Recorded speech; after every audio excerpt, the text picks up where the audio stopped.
Colleagues and friends, welcome to 1 Year on the Pervasive Health Challenges in Afghanistan, a webinar series brought to you by Johns Hopkins University. Today's session is entitled The Afghanistan Forecast, Sustainable Development Amidst a Humanitarian Crisis. My name is Dr. Nadia Aksir. I'm a scientist at Johns Hopkins University, and I will be your moderator for the day. Next slide, please. This special session is 2 hours, and here is an agenda for the hours together. We will open up with some introduction for about 10 minutes. After that, we will move right into the structured dialogue, which will be separated into 2 components.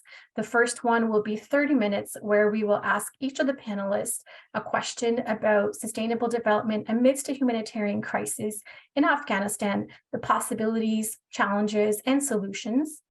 And then the second half of the structured dialogue will go into presenting solutions and ideas, where each of the panelists will respond to the comments made by other panelists in the first half of the structured dialogue. After that hour, we will move right into the Q&A, which will be 40 minutes. And in the final few minutes, we will wrap up the session. A few reminders for the webinar. Please do put your questions into the Q&A feature. You're welcome to introduce yourself in the chat to your peers, but do put the questions in the Q&A. We will collate them from the Q&A and respond to as many as possible during the Q&A portion of the session. We will record the session and have it translated to local languages, Pashto and Dari, and send out the recording after the fact. Please also do take our evaluation survey, which we will link in the chat during the session.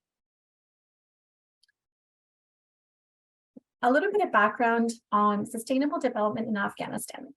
The 2030 Agenda for Sustainable Development was adopted by all United Nations member states in 2015, and it outlined a call to action for 17 SDGs, or Sustainable Development Goals, for all member countries to attain by 2030, including Afghanistan, which had signed up. These are the 17 goals that you see listed. Many of you here may be familiar with the goals. They are focused on many different areas that are all encompassing and intersecting with one another, including poverty, hunger, good health and well-being, quality education, gender equality, clean water and sanitation, and many other areas that you see listed there, as well as a focus on reducing inequalities, climate action, and partnerships for attaining the goals.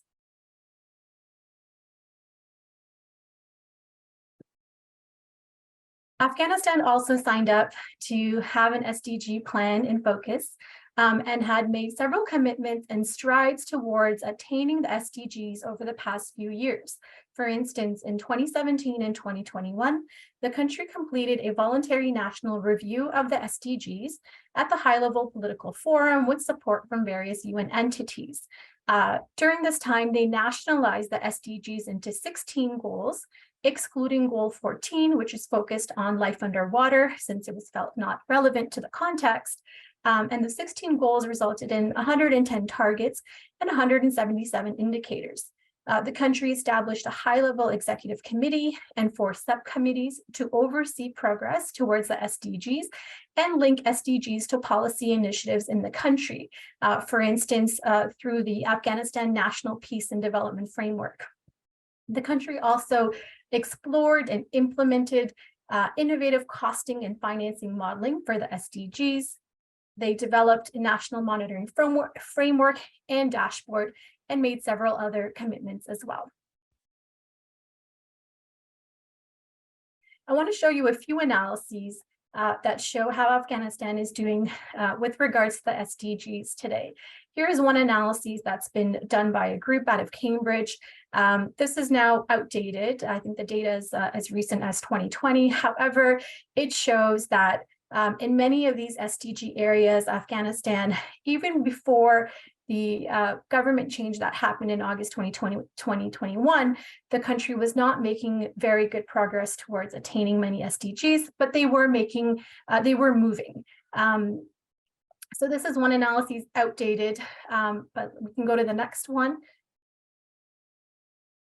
Here's a more recent analysis that shows which of the areas the various international donors are contributing to in Afghanistan with regards to the SDGs. On the left, you can see that there are many countries that are giving money to Afghanistan, including the government of France, government of the United States, government of Canada, government of UK, the World Bank, government of Japan, and so on. And the main SDGs that they're giving funds to presently within the context of the humanitarian efforts are zero hunger, no poverty, gender equality, good health and well-being, and clean water and sanitation, and smaller denominations to some of the other areas. Next slide, please. With billions of dollars in financial support that's been given to development and health in Afghanistan over the past 20 years, Afghanistan had been making some progress, arguably good progress for some SDGs over the past couple of decades, especially in the areas of health and well-being. Since August 2021, the focus in the country has shifted from development to humanitarian efforts, and much of the development funding has sadly ceased. As we are now at the midpoint of the SDG period, coming up on 2023, the crisis in Afghanistan appears relentless. So we bring together key stakeholders, key players within the SDG space in Afghanistan to discuss challenges, solutions, and prospects of SDGs in Afghanistan amidst the humanitarian crises. I would like to go ahead and introduce our panel of esteemed panelists today, for lack of a better word, who represent various agencies that have been core in SDGs in Afghanistan, including FCDO, USAID, World Bank, UNDP, Amidst, and Afghan health leaders and practitioners. Next slide, please.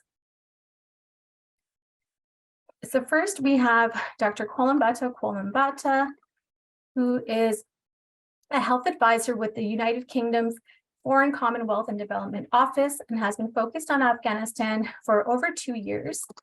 We are also joined by Dr. Randolph Augustine, who is a former director of health, population, and nutrition at USAID Afghanistan and has led USAID's health programs in Afghanistan for over 5 years. We are also joined by Dr. Miki Chopra, who is the Global Solutions Lead for Service Delivery in Health, Nutrition, and Population, global practice of the World Bank, and has worked on the Afghanistan portfolio for over 7 years. We're also joined by Dr. Abdullah Al-Dardari, who has led several economic development and conflict-related political economy efforts in Middle Eastern and Asian countries. He's currently based in Kabul as the resident representative of UNDP Afghanistan, a position that he has held since May 2019. We're also joined by Dr. William Newbrander, who is a senior principal technical advisor with MSH. Bill has worked on health systems in developing countries and post-conflict countries for over 30 years and has focused on Afghanistan for the past 20 years. And finally, we are joined by Dr. Wahid Majru, who is the former Minister of Health of Afghanistan and stayed in the country to continue his service into late 2021. He has previously held senior positions with various national and international institutions, including the Afghan government, US Embassy, USAID, European Union, and the World Bank.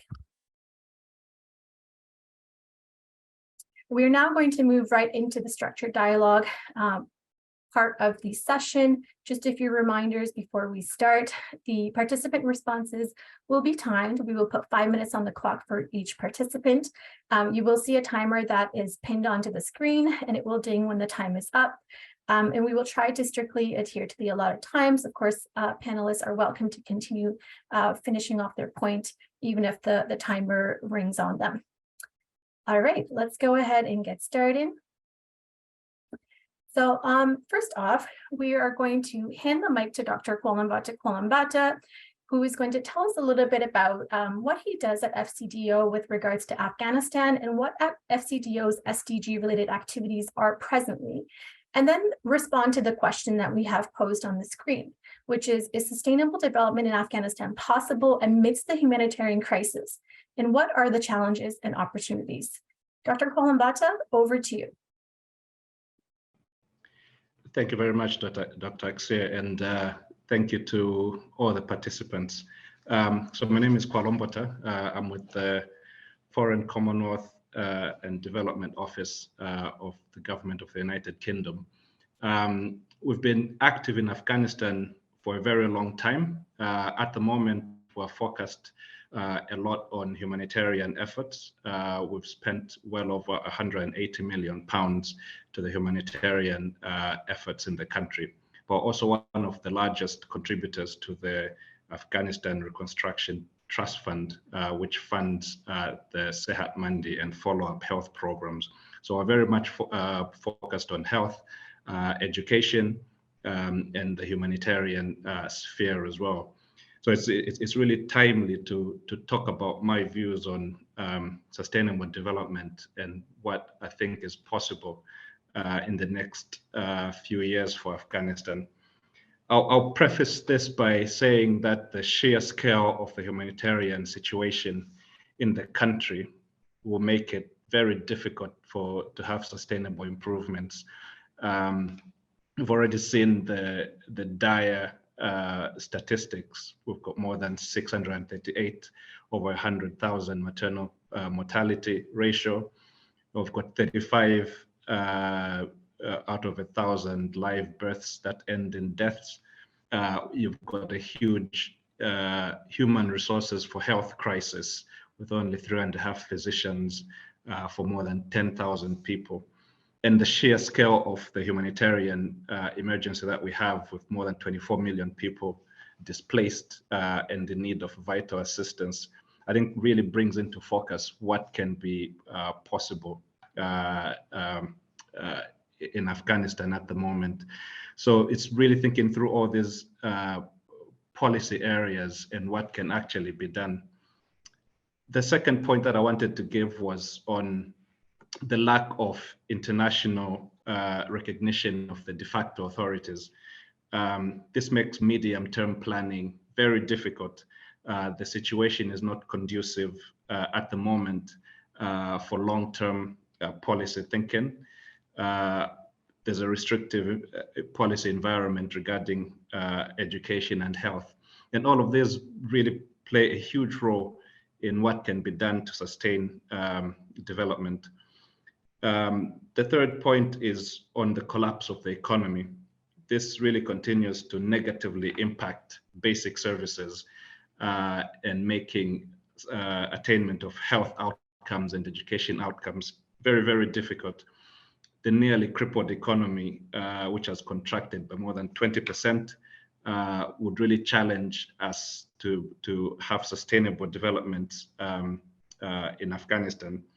And then finally, we've got the headwinds from global headwinds that are there at the moment with the conflict in Ukraine, which has, of course, affected Afghanistan as well in terms of food security, but also the impact on development donors, where we've got shrinking overseas development aid. And these are huge challenges that would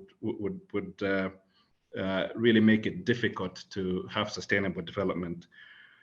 But the exam question is it possible? I think perhaps instead of looking at sustainable development, we can look at sustainable impact in a couple of areas and being conservative and realistic on the scale of the challenge and what we're able to achieve. I think if we focus on health, for instance, this is an area where we can have sustainable impacts and sustainable interventions, which will be both life-saving, but also contribute to longer-term development. This would include reducing inequities in access to health services, for instance, through community health care. It would include reducing maternal and child mortality through improving primary health care and focusing on reproductive health. It would also involve increasing the focus on nutrition in the community, polio eradication, and stopping other vaccine-preventable diseases. So I think, and then we also need to strengthen the subnational systems, particularly human resources for health and logistics. I think what we need to have is a developmental mindset, despite these being in an emergency response and really being able to deliver sustainable impacts in a few interventions such as health and education. Thank you. Thank you, Dr. Kalambata. Really important issues that you've raised. Let's hand the mic over to Dr. Randolph Augustine, who will share with us the USAID perspective. Dr. Augustine, over to you. Thank you, colleagues. I won't repeat any of the points that my colleague eloquently shared. But again, I'll draw from my experience in Afghanistan. I served as the director, as you've heard, of the health office, which oversaw the health portfolio, nutrition, the water, sanitation, and hygiene portfolio, as well as the education portfolio. So throughout the years, we've evolved into what we call a social services office.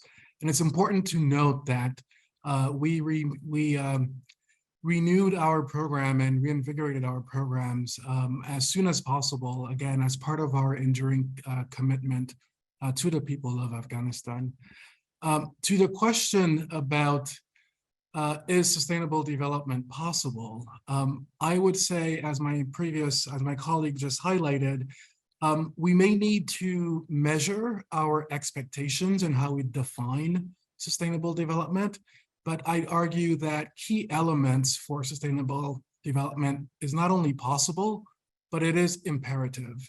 It's imperative that we preserve the gains that we've made. We need to strengthen resilience of the system, of the communities, of the structures.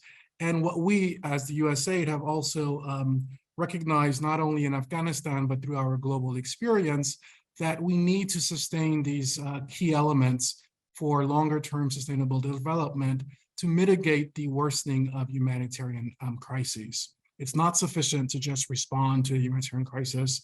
You need these key investments and development elements and foundations to ensure that the situation does not worsen.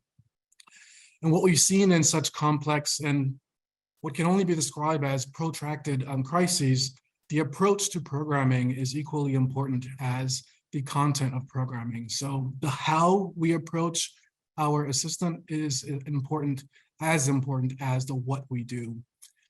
For Afghanistan, my colleague shared sort of the grim realities, but there are also, as he highlighted, some key opportunities. And just to highlight, the network of non-governmental organizations, the private sector, the community structures, whether it's the health shuras, the CHWs, or hospital boards. Again, those have been mixed success, but there are structures there that we can build and we need to sustain for the long run. And challenges, we cannot underestimate the broader system challenges, the operating context, and the competing priorities and the hierarchy of needs of people and communities, and how do you ensure that they do not lose agency to take ownership for their health and to take on the preventive measures and access the care that is made available. And really the challenges to us, all of us, whether it's donors, the humanitarian organizations, the NGOs, academia, communities, all of us, we need to continue to navigate these challenges and opportunities to ensure that we're able to operationalize our commitment to the people of Afghanistan and ensuring that we focus on the most vulnerable and really who are women and children. And that would allow us to maximize the return on our investments through, a total market approach. We have to look at all segments of the ecosystem. How do we strengthen them to ensure that they can sustain progress beyond our assistance? And if we take that comprehensive approach, we will ensure that as we meet the immediate needs of the humanitarian crises, we're solidifying and maintaining the foundations that allow us for sustained progress. Thank you. Thank you, Dr. Augustine. Okay, we are now going to hand the mic over to Dr. Miki Chopra, who's going to share with us his perspective on this question as well. Dr. Chopra, over to you. Thank you, Nadia. Just to thank the organizers again, and I had the privilege of being a participant in the first seminar, which was almost a month ago. And since that time, we've actually had more information come through and data come through. In particular, we've had independent third-party monitors go and verify the data and information.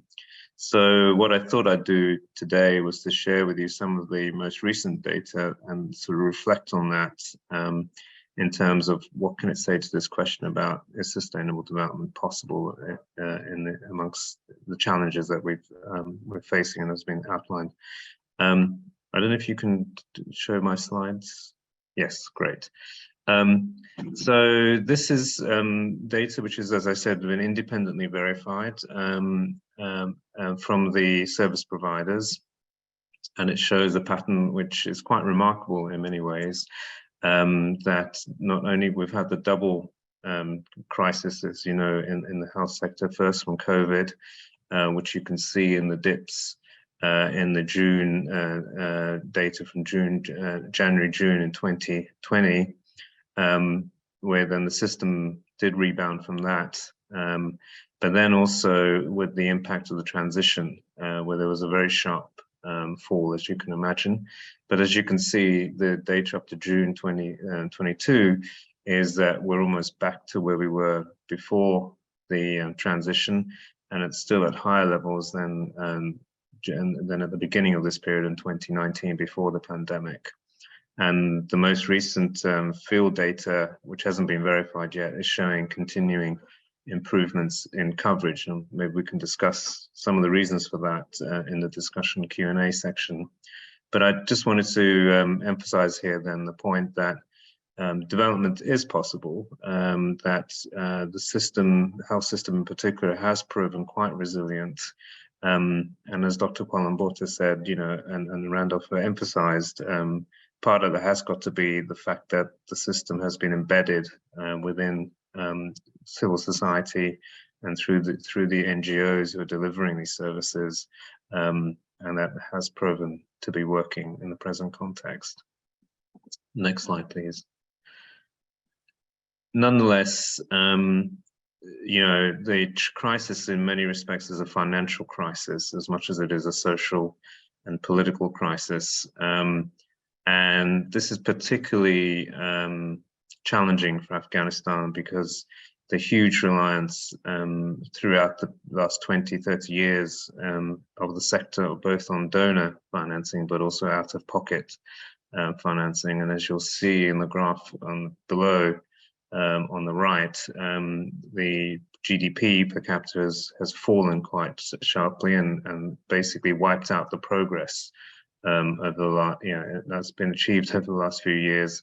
And the projections moving forward is that there's not going to be much of an increase in terms of expansion of the economy or financing.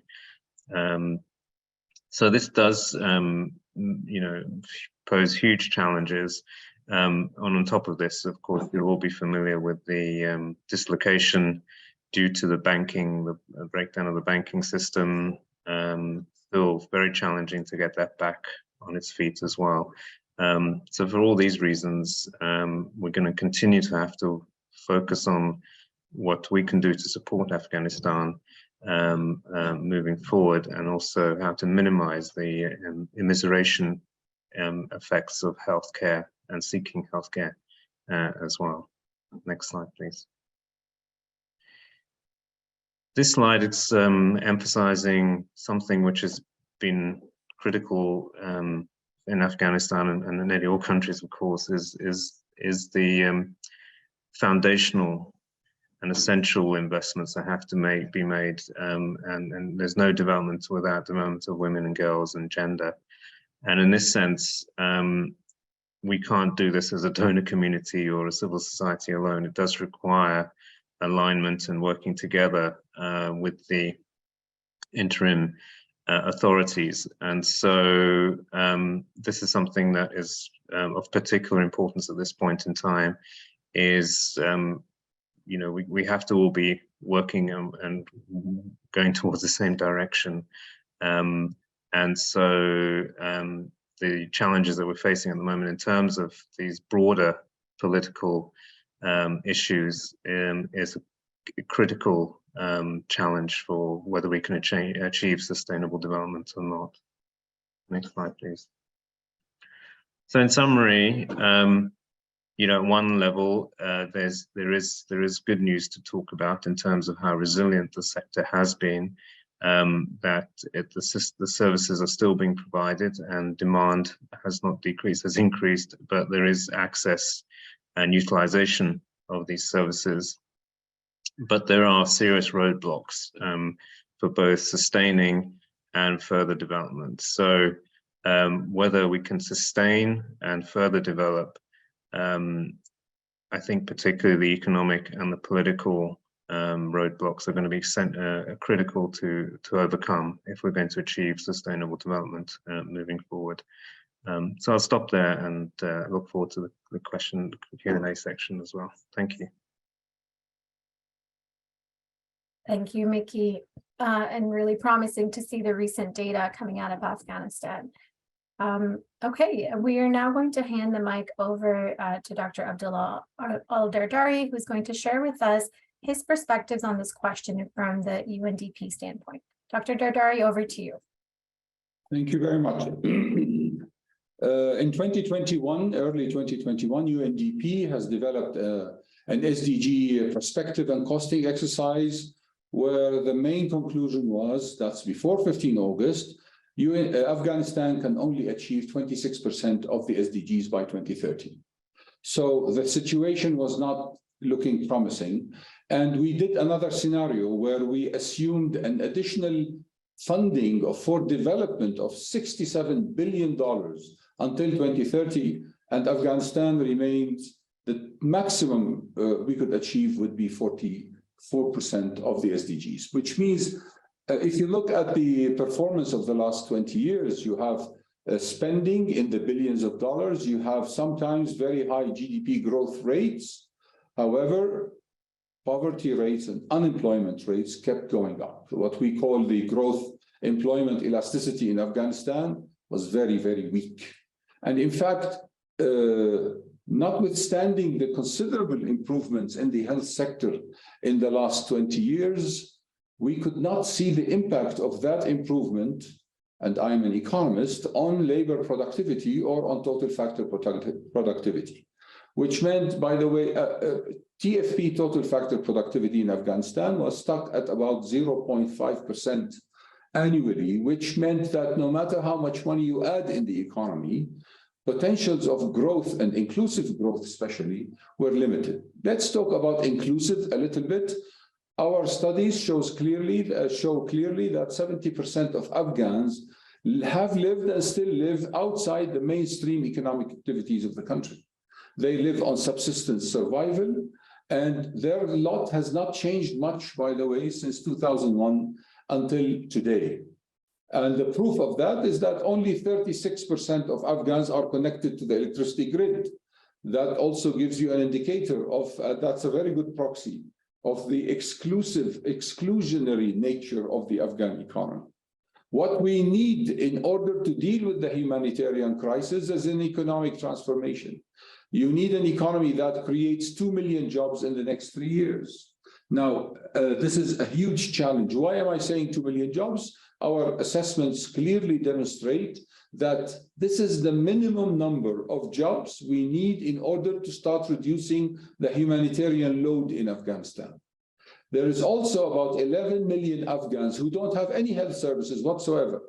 The people who lived under so-called white areas, formerly Taliban-controlled areas. So we need to spread health services to those areas. We need to make sure that the health system is sustainable and doesn't break down when donor funding stops, like what happened on 15 August. Had it not been for our interventions, UNDP, UNICEF, WHO, and the World Bank supporting, the system was ground to a halt on that day.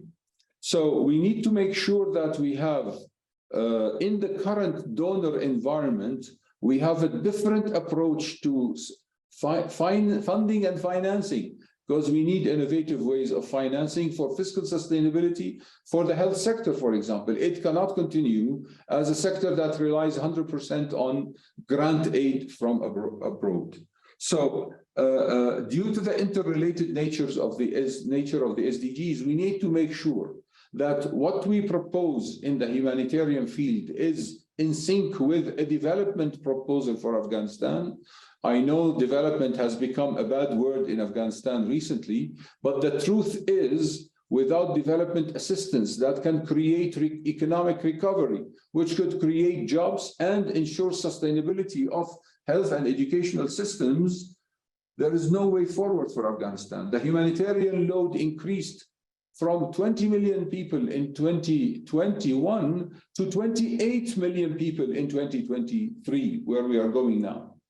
Imagine an additional 8 million people to the humanitarian load. So short of a drastic transformative economic recovery, focusing on job creation from bottom-up approaches, Afghanistan is stuck in a poverty trap, which is and getting deeper every day. So this is what we are in UNDP, what we are trying to say, and we have all the modeling work that supports this argument, and we would like to discuss this further with the participants in this meeting in opportunities to come. Thank you for this opportunity. Thank you, Elder Dari. That's some excellent points you've raised. Okay, we're going to move to the next panelist now, which is Dr. William Newbrander, who's going to share with us his perspective on this question as well. Dr. Newbrander, over to you. Thank you. I just want to acknowledge that my contribution today, contributions were informed by 3 MSH colleagues with extensive current and past experience in Afghanistan, whom I consulted. Dr. Ahmed Jan Naim, who participated in the first panel of this webinar series, Dr. Paul Ix, and Dr. Norio Kasahara.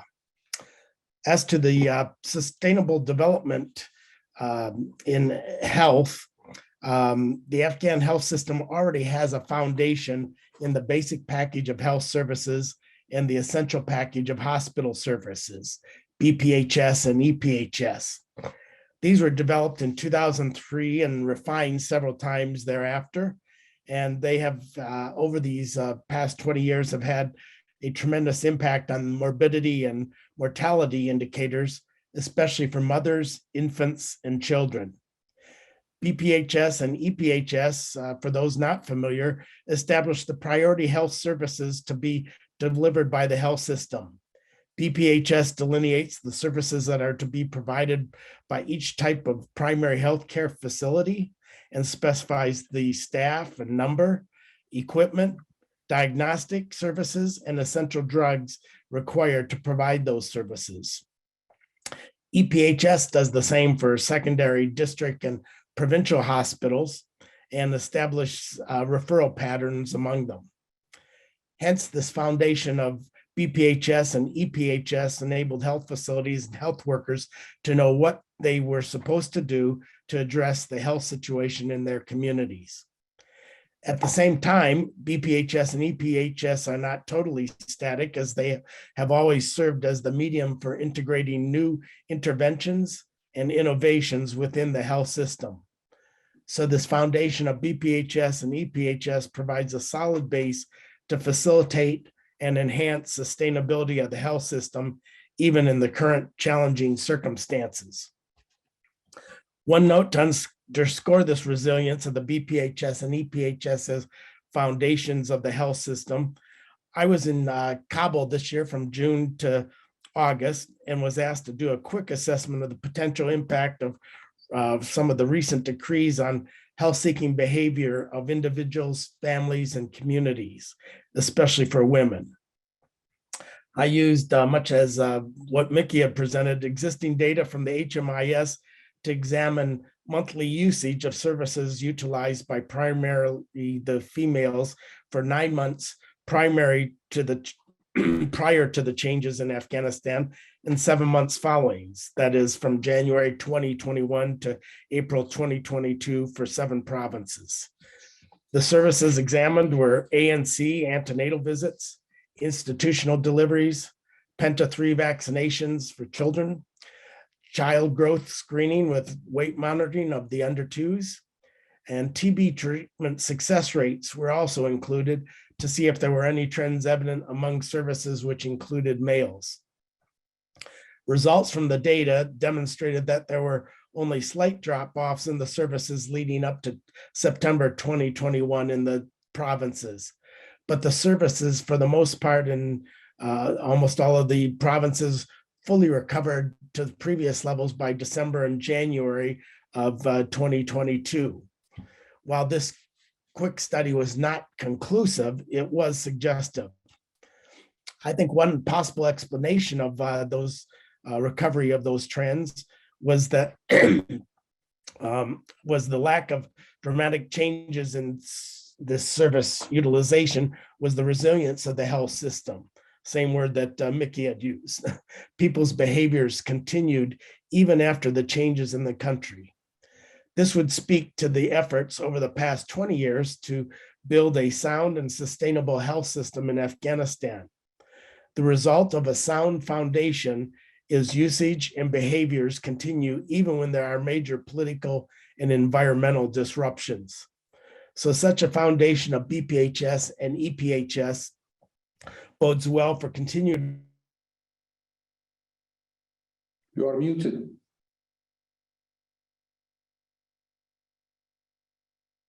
Can you hear now? Yes. Okay.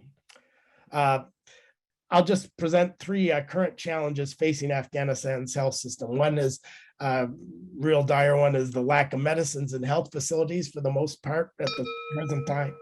Second, as already mentioned, the economic situation of families is dire due to the severe downturn in the economy. And this, of course, affects the health sector and especially nutritional status, as we heard in the third webinar of this series.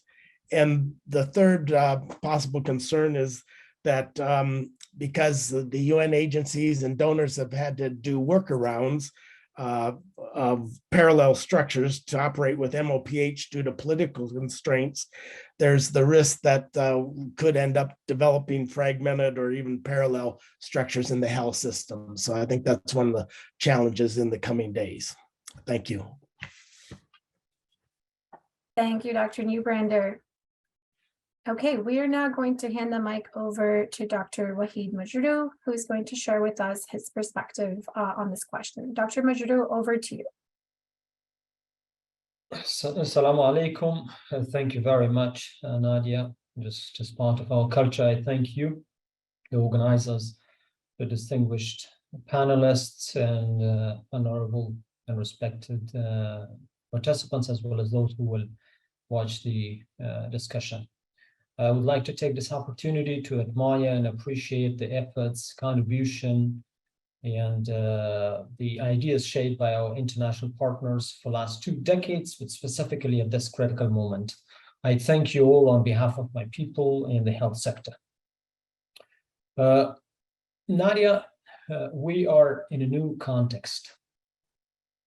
And before focusing on whether sustainable development is possible or not, we have to make sure that we realize the new dynamics we're in, which poses new opportunities and challenges as well. So it is not only a set of challenges or a set of great opportunities. When we look on the positive side, as indicated by other colleagues as well, we have an improved level of access, more resources, and more specifically, the level of expectation on the public level has lowered down because the de facto government is not in full control of designing and implementing the projects and programs. And on the other side, culturally, what the international donors are contributing is looked by the population as a positive signal, and the only thing they do is they appreciate which is being done by international partners at different levels, especially in the health sector. The problem which questions the sustainability of initiatives in the health sector, which it will have, it is impacts on other sectors as well, is unavailability of local ownership. It is something inevitable. The political system in the country is not recognized. The whole operation is somehow led by UN, which was the only option available when the government collapsed. But given the experience of last 2 decades and evidence from other parts of the world, it poses a very huge risk to the sustainability of long-term planning and continuation of services. The other issue, which puts the today and tomorrow interventions at risk, is the brain drain, which normally people do not talk about it much, but unfortunately that has its impact, short-term and long-term impact on what we do. So in this context, now the question first is whether sustainable development is possible first. Secondly, how we define sustainable development. And thirdly, whether development which we make today be sustainable in the long term or not. With that, with those questions in mind, what I think and what I would just express in response to your question is that we have to make sure that we agree on how we define the sustainable development in the context, in the reality that we are in, and I just talked about. Secondly, we have to make sure that there is a level of coordination, which I don't see, unfortunately. There is a disconnect between words and acts, and there is a disconnect between the several role players. I may have the opportunity to elaborate about in the second part. What my friend Abdullah Al-Dari from UNDP said, that's the real pain, that's the real issue that we face in Afghanistan, and we have to make sure that we get along with that approach to ensure that we use the resources efficiently. But with any perspective, given the experience we have in 2 decades, in the context we are in, what I believe is that first, resilience, ensuring resilience of the health system is something possible, and that was proven post August 15th and even prior to that during the pandemic and the conflict emergency. Secondly, development is possible, but making sure that these achievements of today, as our colleague from World Bank presented, could be sustained in the longer term, especially when the honeymoon of the current season gets to an end, is under question. We have to be very realistic. With the traditional definition of sustainability or sustainable development, in which Afghan government and institution will take on all the responsibility financially and technically, we will not get to an end. But if we mean by sustainable development that the system in the institution will have the capacity to keep up with the gradual progress, to make sure it meets the requirements of the donor agencies and to move towards SDGs, that is something which is possible as far as we make sure that there is a level of coordination and local ownership in place. Thank you. Thank you, Dr. Majrouf, for tying all the points together so eloquently and calling to some really important areas to make the SDGs possible at all in Afghanistan.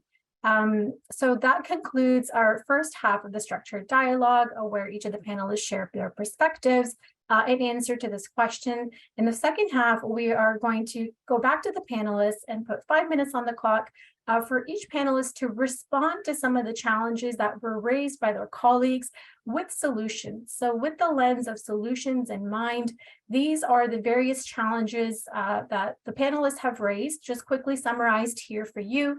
Take a minute to reflect on these, and then we will come back to the panelists and ask you to respond with 1 to 2 or 2 to 3 solutions that you think are feasible and realistic given the current context, and that could be achieved in the short or medium term for Afghanistan.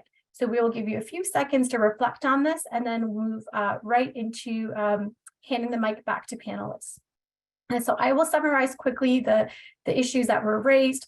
So Dr. Qualambata discussed the scale of the crises being massive but not insurmountable. The lack of the recognition of the current authorities makes medium to long-term planning challenging. There is an economic collapse in the country that we need to be thinking about, and an overall worsening of the global economy.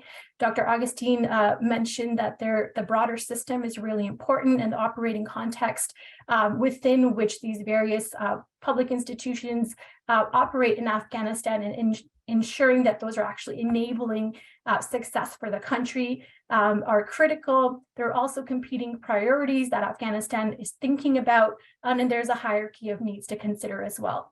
Dr. Chopra raised the health system resilience and the financial vulnerability of Afghanistan that remains, and that progress could be possible, but alignment with other activities is very important. Dr. Eldar-Dari mentioned again the worsening economic situation and really honed into the fact that there needs to be a social protection mechanism that can lead many Afghans outside of the formal economy, creating jobs, creating some kind of financial sustainability for the country. Dr. Newbrander mentioned the lack of coordination with the current government can lead to fragmentation of the healthcare system that's been built and has generally been successful over the past 20 years. There is also an economic downturn that has impacted the health system and any prospects for sustainable development. And then finally, Dr. Madru raised that sustainable development requires a context appropriate definition. So we need to understand what we mean by sustainable development for Afghanistan today. And then based on that, bringing together the various parties to have strong coordination and willingness for coordination between these various players in the humanitarian, development, and government actor space. So these are some of the big challenges that were raised. We are now going to move to the second half of the structured dialogue, where the panelists will respond from their perspective on 2 to 3 priority solutions to some of these challenges. First off, we will hand the mic over to Dr. Kwalambata. Dr. Kwalambata, over to you.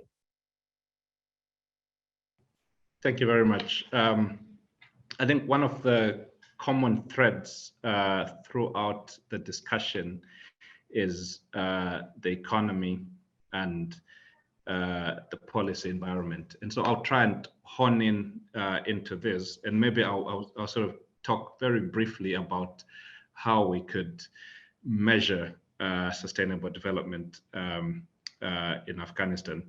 I think that there's no doubt that we need to focus on economic strengthening, or at least stabilizing the economy. I think that is really key. But this would require a much more concerted international effort on how to strengthen the central bank to be able to fulfill its mandate, its fiscal mandates. It would require looking at how taxes are effectively used. But apart from those broader, really huge macro challenges, I think we need to look at it on a local level as well. I think looking at how we can strengthen the resilience of households, whether it's through cash programming or social protection programming. I think this would really alleviate a lot of the challenges that we have brought on by poverty and the collapsing economy. On the broader policy environment and relations with the government, I think that's a huge topic that I'm not going to dwell in a lot of detail, but eventually we'll need to look at how a more conducive environment, particularly to do with education and with health, is better sort of handled. And this could look at whether specific technical assistance at the Ministry of Public Health, or it's really working at sub-national level.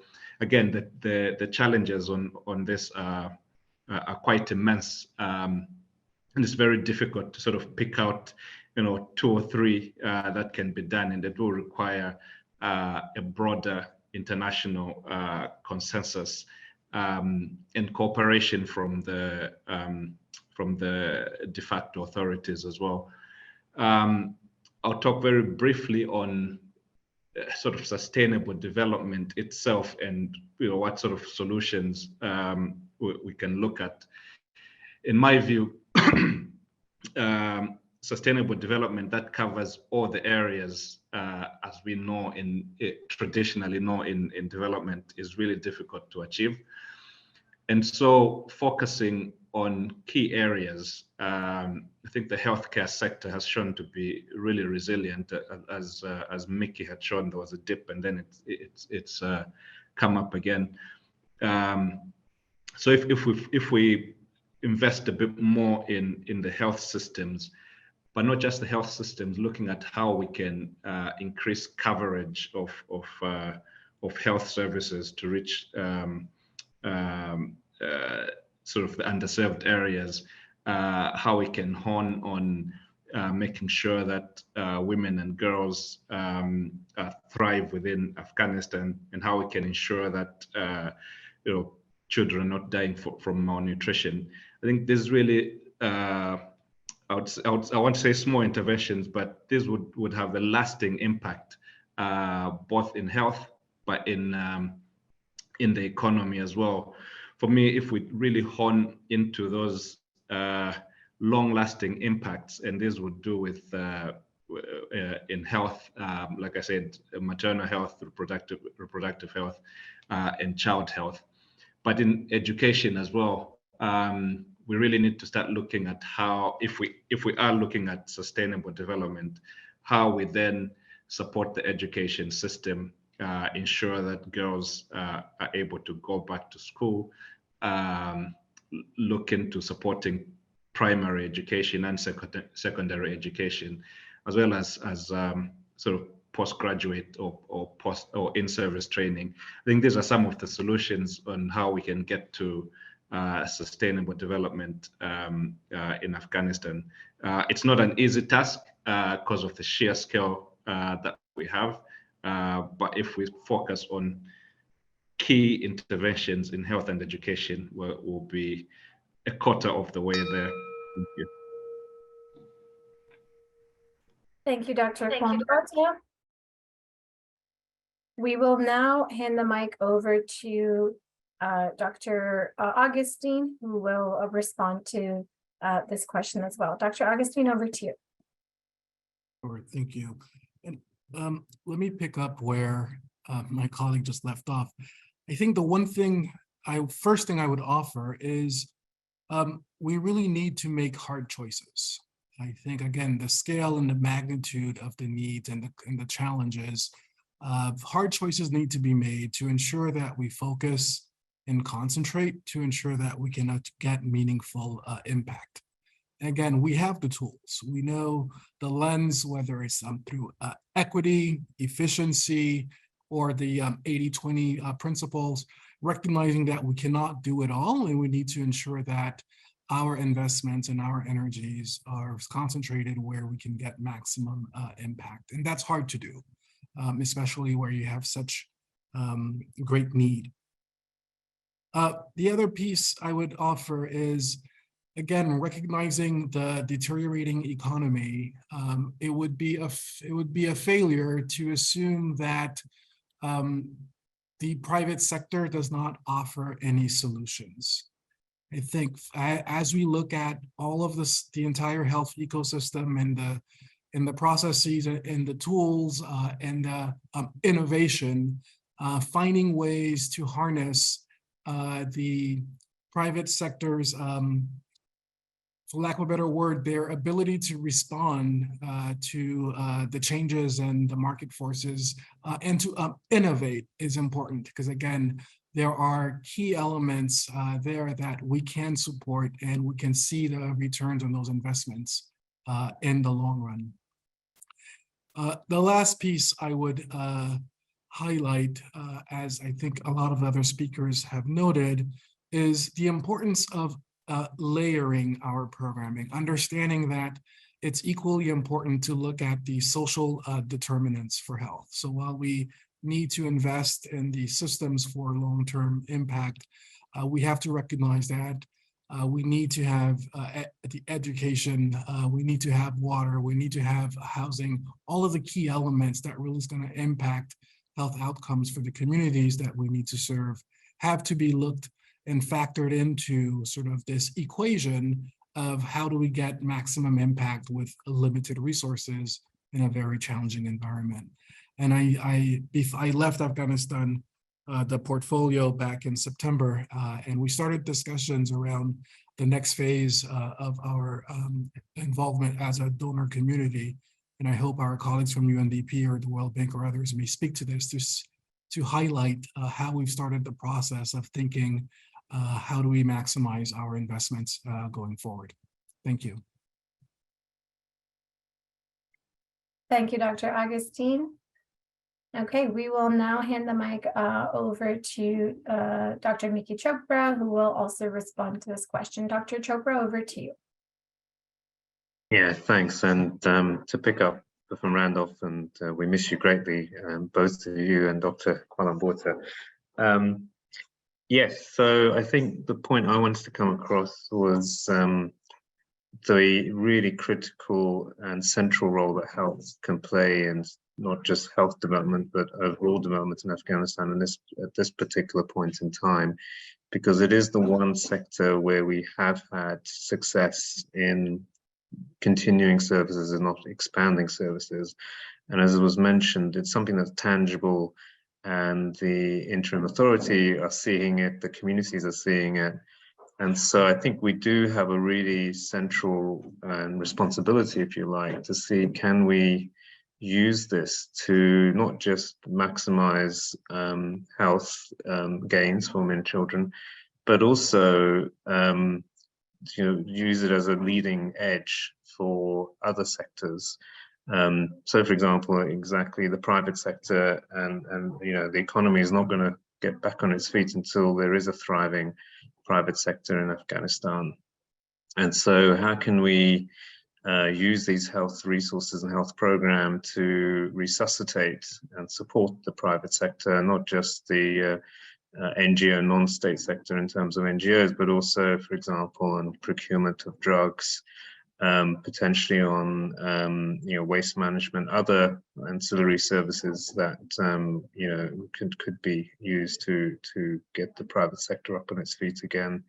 Similarly, how do we work with other sectors? So we are working on the social protection side of a cash support program, as Dr. Al-Dardari was mentioning, but linking that to not in a conditional way, unconditional, but still encouraging it to be focused on young women, pregnant women. And similarly, how do we make the case that expanding the health sector is also a way of creating high quality jobs for women in particular? And that you can't, if the interim authority wants to continue the success that they see in the health sector, that it will depend critically on freedom of movement, of education of girls, and so forth. So, and lastly, linking our program and support for community institutions. And I saw a question in the Q&A about community and local government. But once again, linking that to nutrition interventions to particularly the most vulnerable girls and women. So these are kind of the ways in which we're trying to work both within the sector, trying to support the broader economy and development, but also across sectors to try and use the fact that we have been relatively successful compared to most of the other sectors and development programs, to see if they can ride our coattails to some extent as well. So I'll stop there. Thank you. Thank you, Miki. Okay, we will now move on to Dr. Abdullah Dardari, who will continue on with his perspective to this question. Dr. Dardari, over to you. Thank you very much. Let me say a few things about the proposals that we are launching already, or we have launched and will be implemented in the next 3 years. First of all, the focus is bottom-up, private sector-driven economic recovery that would create jobs, and that would require, as I said before, looking at the relationship between growth and poverty and employment, and make sure that that relationship improves. That's very important, and it's essential, but not sufficient.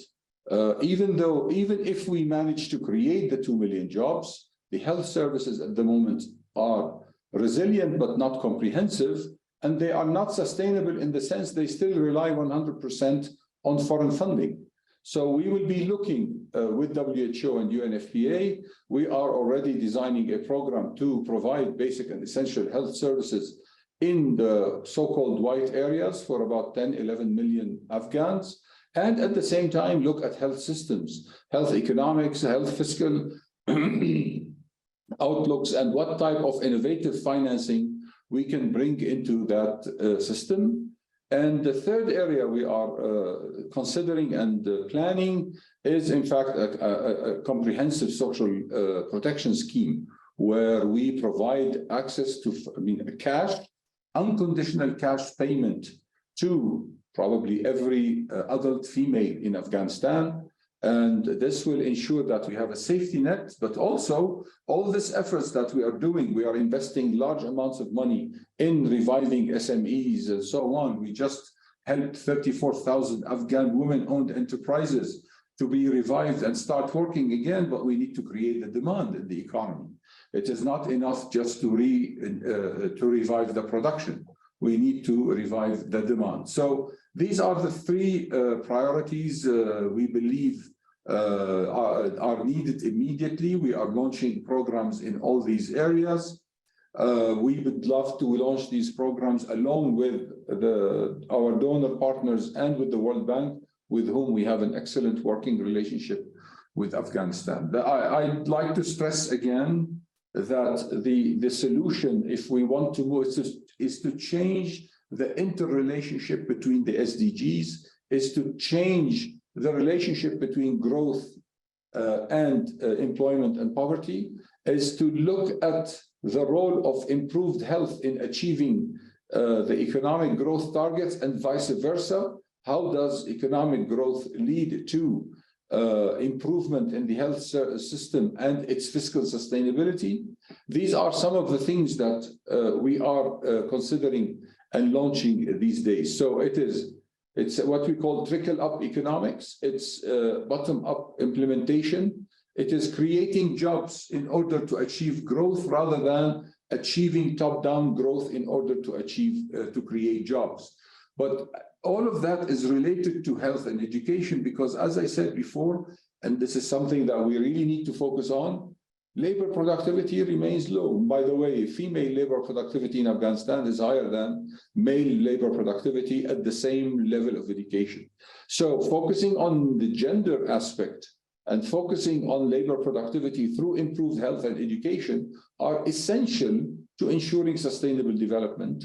The challenge remains all funding today is based on grant aid, and that is not sustainable. That cannot continue. UNDP is bringing innovative financing to Afghanistan through reviving the credit market, through reviving the banking sector, the microfinance institutions, because this is the way forward. And as my colleagues said, the agricultural and rural economics, we need to be careful of how do we make sure Afghanistan is self-sufficient. It is self-sufficient if people have cash. It is not a shortage of agricultural produce in Afghanistan, it's a shortage of cash. So we need to review our food distribution systems and we see how we can revive yield in agricultural production and that could be done relatively quickly. So these are our focus areas and this is what we are planning to do or we just started doing in those few months. Thank you and back to you. Thank you, Elder Dari. Okay, we are now going to hand the mic over to Dr. Newbrander, who will continue on answering from his perspective. Dr. Newbrander, over to you. Thank you. I would say that I strongly agree with Randolph's point of making choices with the limited resources and opportunities, and so really prioritizing the choices that are ahead. I think one of the key parts of that is remaining focused on basic services that have the greatest impact on morbidity and mortality of the services provided by the health sector.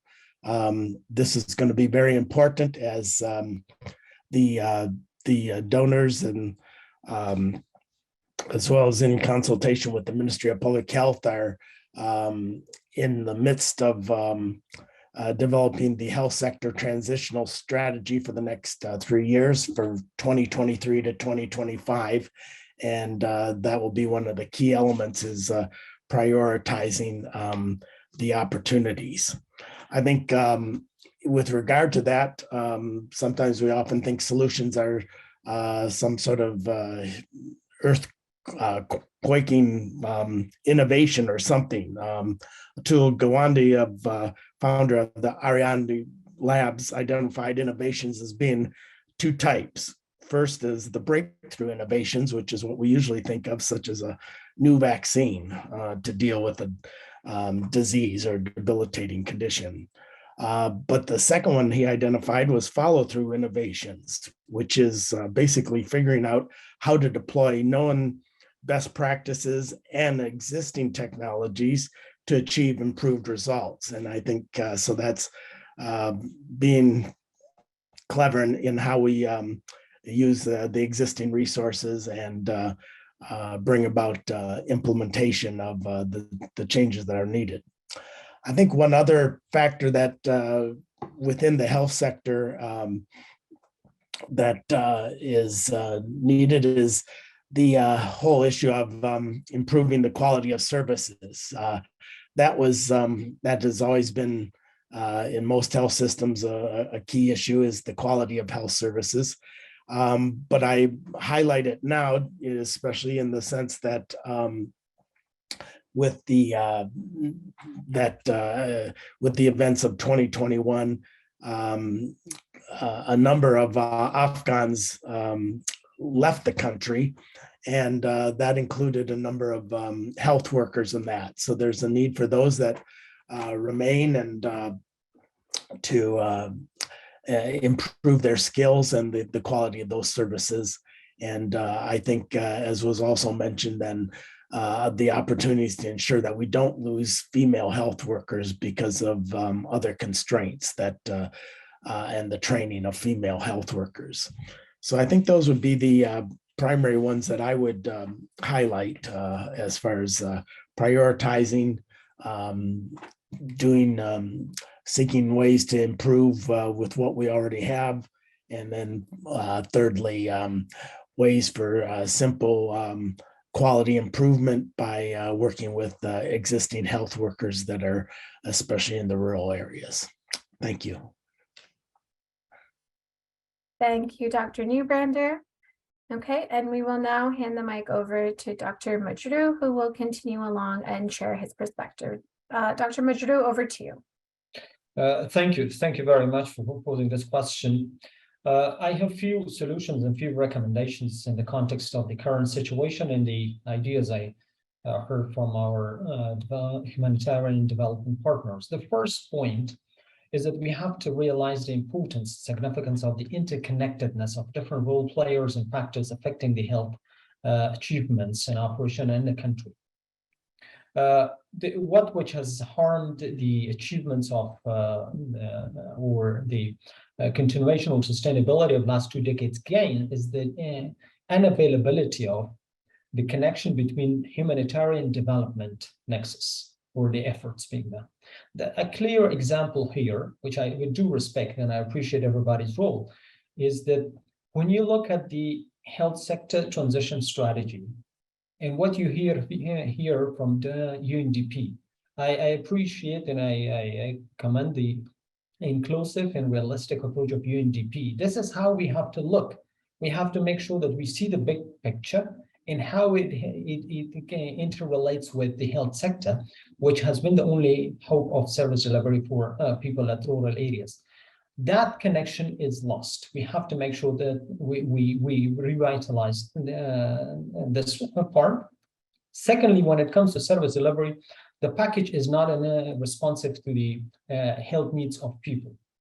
The IPHS was an option, but I think for the new context, we need to further discuss this issue. We have to make sure that what we deliver responds to the needs of people, given the post-August phenomena, as well as the change in epidemiologic trends in the country and the burden of disease. Thirdly, we have to make sure that And that's my recommendation to all donors at different opportunities. We have to begin with the end in mind from today.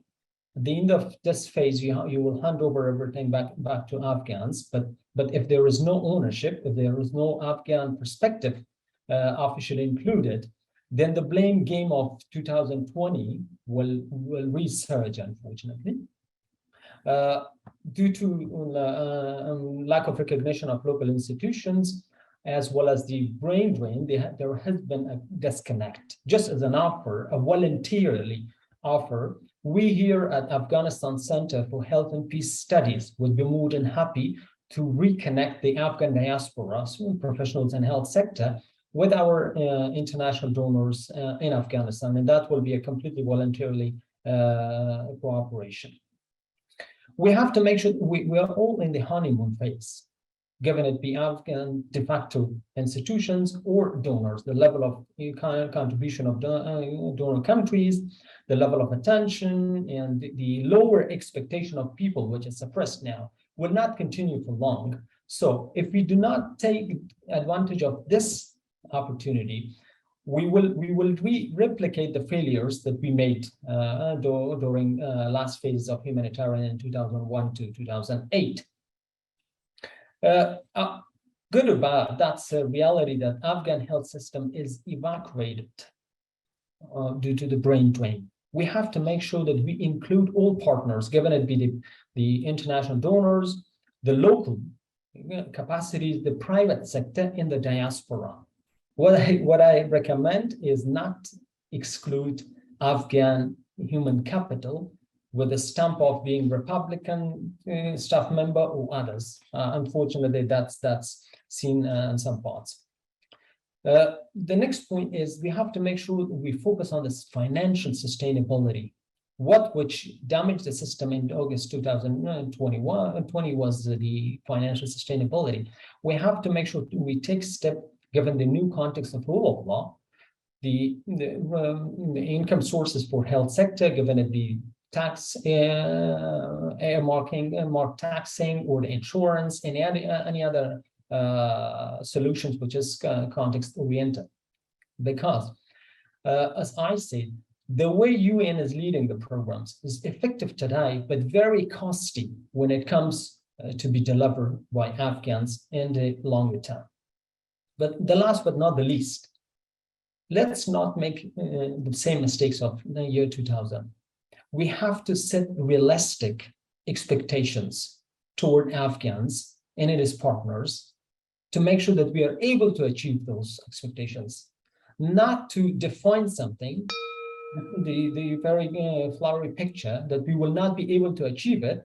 And then again, the Afghans will put the responsibility on the shoulders of its international partners, and international partners will say that Afghans could not absorb the resources that we provided.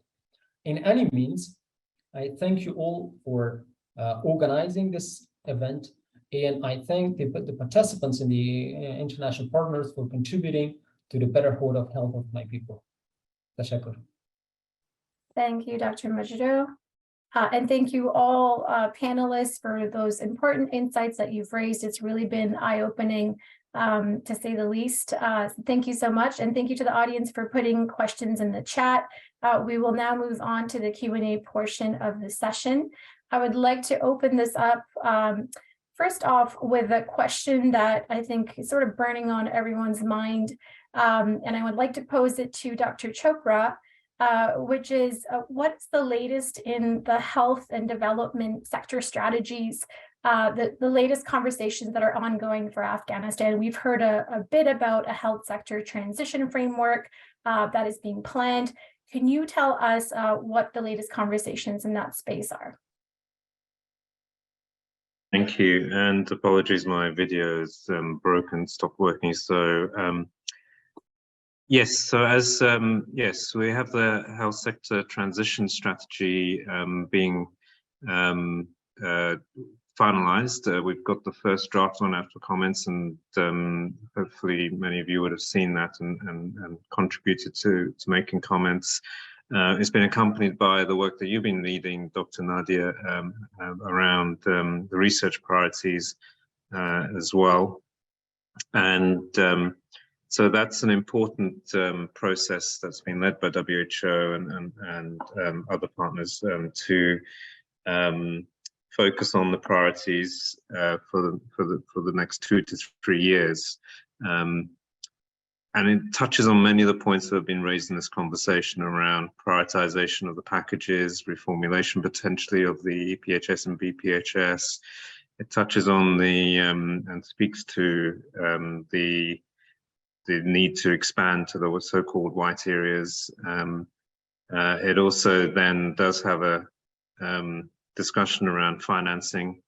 What are the options, and particularly the concern around out-of-pocket. Our sense is that it's both decreased because of the lack of availability of some privates of the private,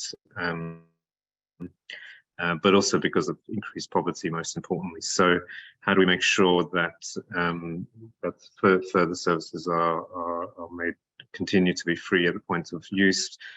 But as many of you will be familiar, a big cause of out-of-pocket previously was the cost of medicines, and so the critical supply of medicines is going to be really important moving forward, because otherwise we'll see the black market open up again, and out-of-pocket expenditures going up there. So the latest is that there's been a very a lot of inputs received, and there is coalescing around a set of priorities, a sense that as I mentioned, the way in which services are being delivered through the NGOs is here to stay for the interim period. The interim authorities seem to accept this as well. So the conversation has moved on to more around some of these areas that I mentioned in terms of packages and cost and sustainability, and the deepening of the other big issue has been the infrastructure development and the investment needed in infrastructure as well. I hope that's sufficient for the time being. Thank you, Dr. Chopra. Good to hear that that is ongoing, and considering many of the important areas that panelists have raised today. So I'd like to pose the next question to two of our panelists. So this question says, if you are committed to sustainable development, are you considering restarting infrastructure projects or investing in infrastructure projects which are key to sustainable development?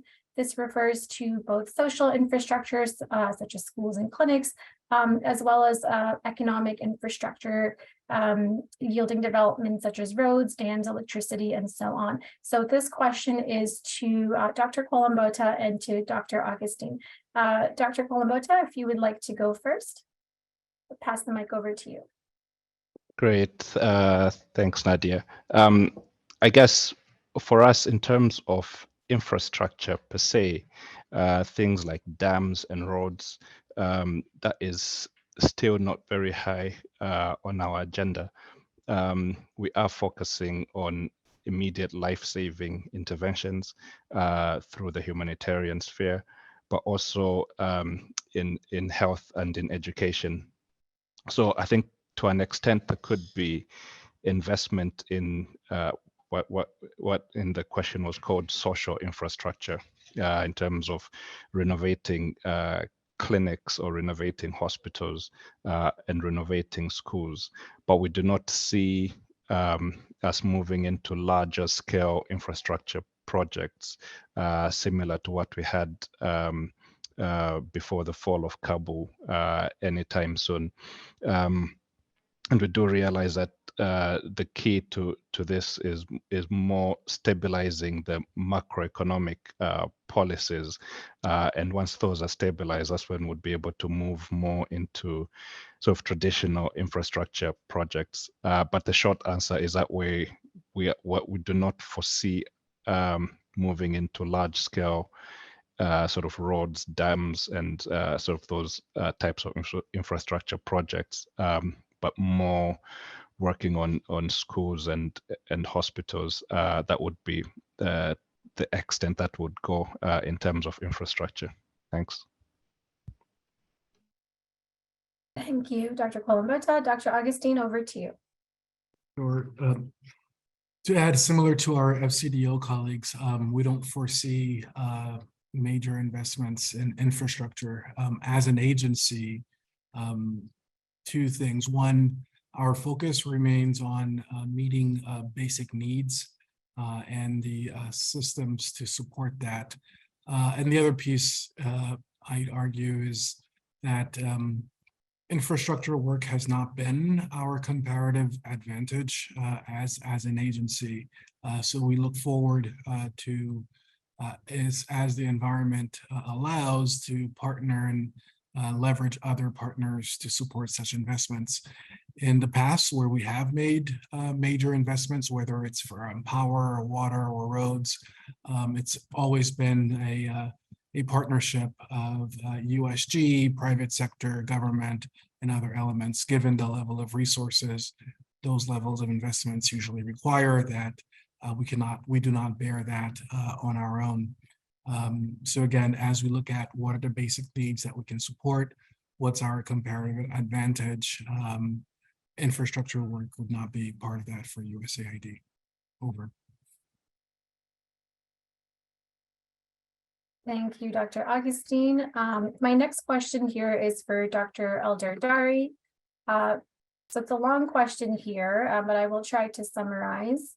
So the question is, how and when the development focus will shift to sustainable solutions that are led by Afghans, such as within the food system, so food system transformations, local production of medicines and foods, revisiting national capacity efforts and climate adaptation, just as some examples. So I think the question here is, when are we going to shift in the development agenda? Is there an opportunity to shift to local-based solutions, and what are your ideas with regards to that? We don't have a choice but to switch quickly to bottom-up, community-owned, Afghan people's own Afghan private sector's owned and driven economic recovery, which will have macroeconomic and implications on the fiscal outlook of the country.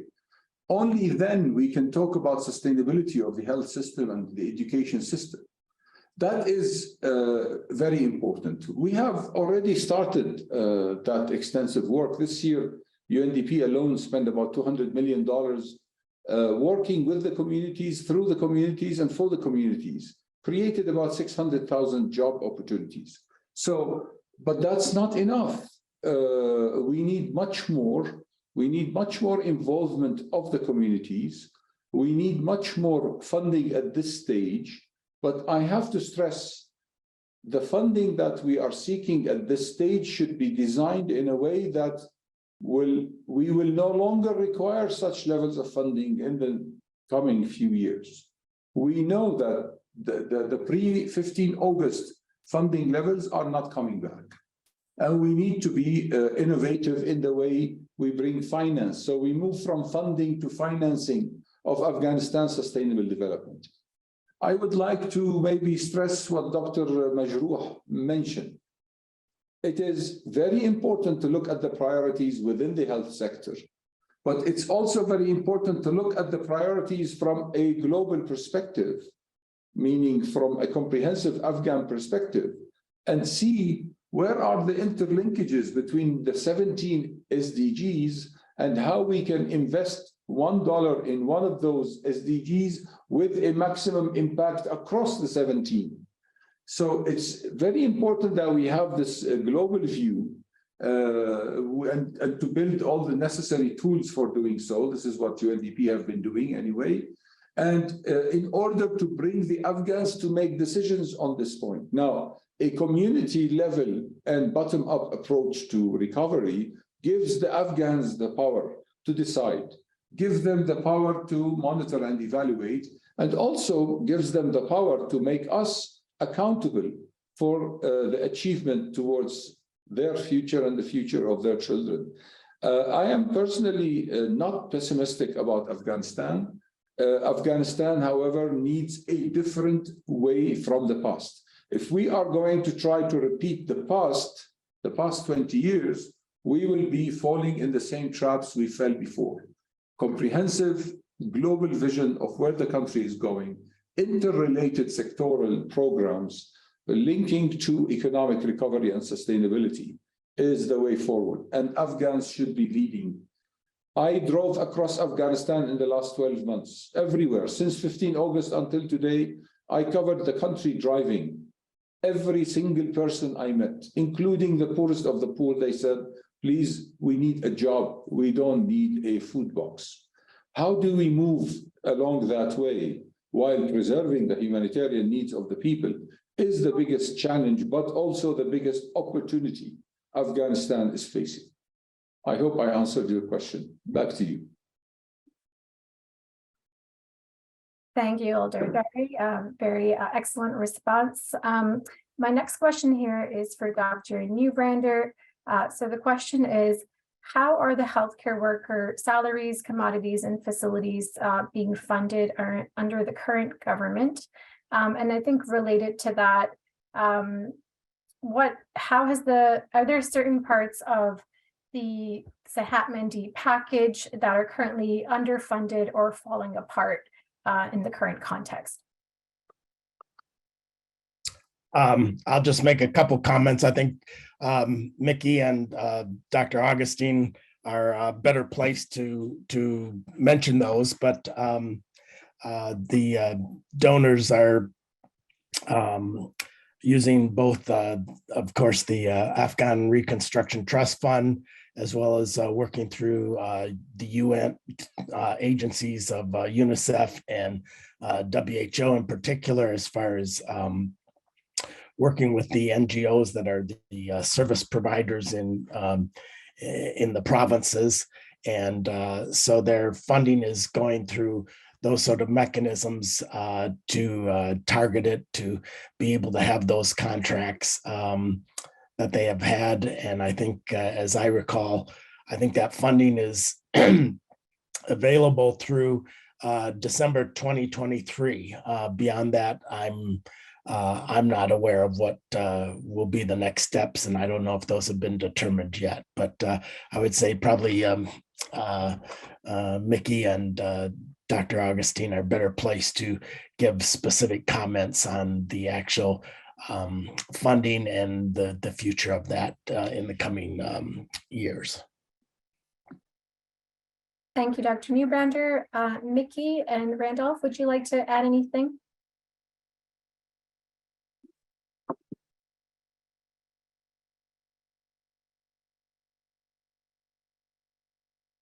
So I would defer to Mickey. As I've mentioned earlier, I've shifted from the Afghanistan portfolio since last September. But as Bill has highlighted, the current resources under the trust fund that finances the BPHS, EPHS, I believe the current pipeline goes through approximately the date that Bill has mentioned. And discussions need to be had about the next phase for funding beyond that. And as you know, for USAID, we get our funding on an annual basis from Congress. So again, on a year-by-year basis, we'll have to determine what is the level of resources that we have for Afghanistan and make decisions about what's the best mechanisms and options to support the program given the level of resources available. I don't know if Mickey has any additional, more updated information on where things stand. Over. Thanks, Randolph and Bill. Nothing more. Yes, just to say, this is why the health strategy, the transition strategy, is so important to use as a vehicle to attract future financing, and that we are working very closely both with the stakeholders in the World Bank, but also with other donors to make the case for why this is a good investment right now, and why it needs to be sustained, if not deepened. But then also, as been discussed, is how do we use this as a way of strengthening the whole society, and how do we get those positive externalities from this financing.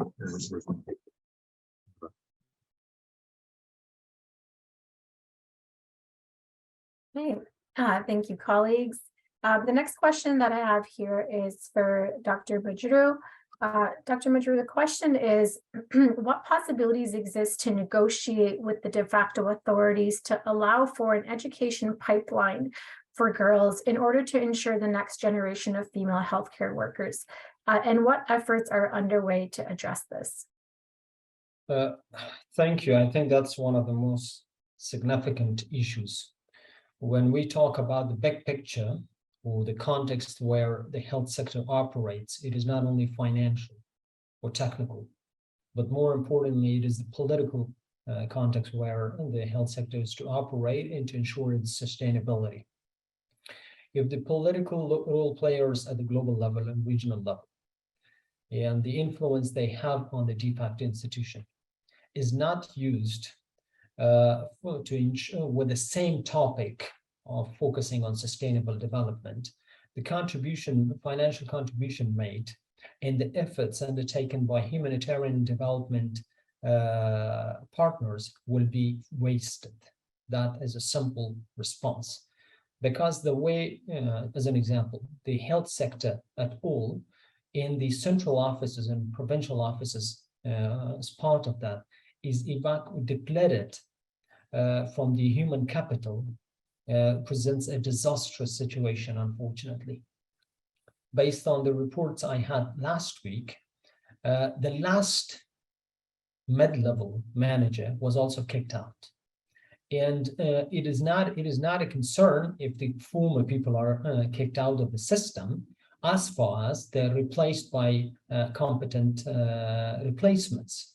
But the evidence shows that, unfortunately, the system is now being led at different levels by managers, by responsible people who are not competent to ensure that they can sustain which is going on today, and convince the international donors that they will be the optimal partners to take on the initiatives that is being undertaken by the international role players on the ground.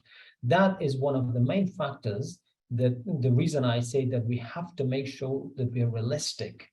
We set the priorities and we set the expectations in light of the context we are in. And secondly, we have to revisit the definition of sustainability. With the existing environment, unfortunately, it is very challenging to make sure that the dollars contributed to the health system will lead to the expectations that we set within ourselves as donors or NGOs, and for the people. The de facto institutions at different levels has not been concerned about the expectation of people and the donors, because, well, based on my political wisdom and understanding, this is not a priority. This is not part of the agenda of political negotiations going on either in Qatar or between the intelligence agencies or leaders. Yeah, so there is a disconnect of the humanitarian, as what I hear from donors as well. Here, that which is going on is to make sure that people stay alive. But to what extent they will be able to continue with this level of investment is unclear. Even if when you pose the question of sustainability, we don't get a clear response beyond 2023. So in light of that, sustainability with the traditional definition does not fit to the context. The system is depleted. I don't see much of an environment or ground for negotiation, because the arrogance of having defeated these 41 or 43 armies, the perception has infiltrated to all layers of the current de facto government in Afghanistan. And it takes time, it takes energy, and it takes drive and intention from our international partners as well. Because the way for the last 2 or 3 years, both the former government and international media played a role of canceling or negating the former role players, leaders in human capital, has created a vacuum of as a partner for the current de facto government to talk with them. The only hope for Afghan people is now the international role players to make sure that they use the leverage of the political and financial resources they have on the de facto government. If they cannot cover the whole system, at least they have to come an agreement. This is the proposal I had prior to 2021, August 15th as well, that we have to make sure that we can convince the other party that health sector could be kept as an exception in a model where politics will not intervene much. But the problem is, if you look at the evidence, those colleagues which are on the ground, and compare, the health sector is the most politicized during last 1 year and few months. The way it is depleted, the way it is manipulated, in the level of pressure today put on NGOs for employing the staff members of the current regime, and including the NGOs which are somehow being supported or connected with them, is very prominent and as a clear evidence.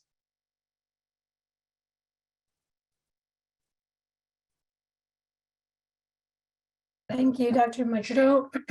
So continuing on the questions around women in Afghanistan, I have a question here for Dr. Kwanbata.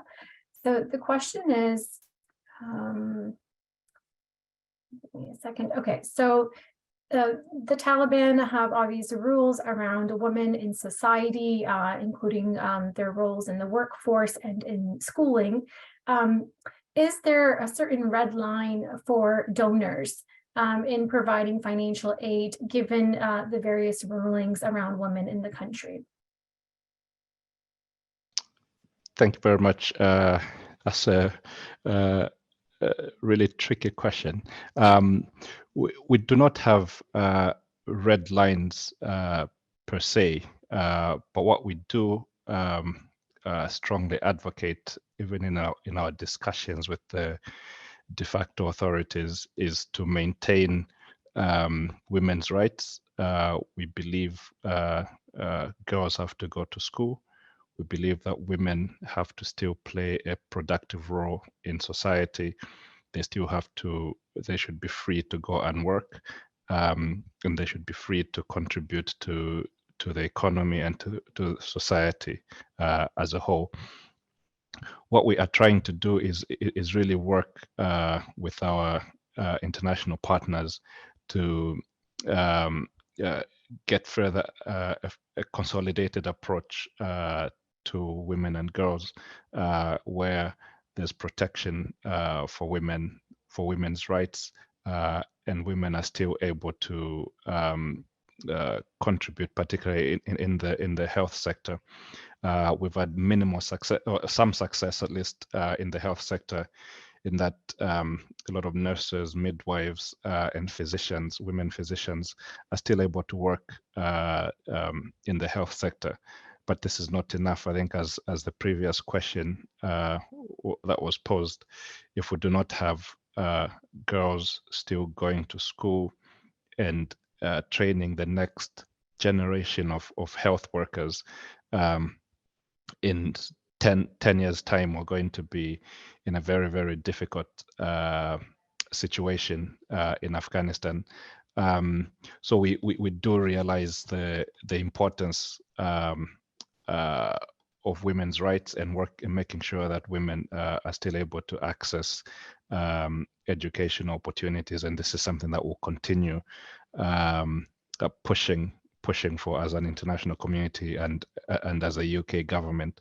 But we have sort of shied away from saying red lines, because sometimes such language becomes provocative and emotive. What we want to do is really garner that consensus and have that pressure on the de facto authorities, and to ensure that we have the next generation of health workers, next generation of teachers, next generation of economists who are women.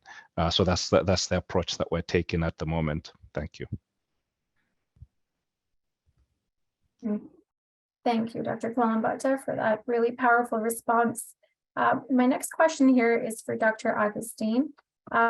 Dr. Augustine, in your experience working in Afghanistan, what support items have donors provided in the past to the Ministry of Public Health beyond financial resources? And do you think those are still relevant today?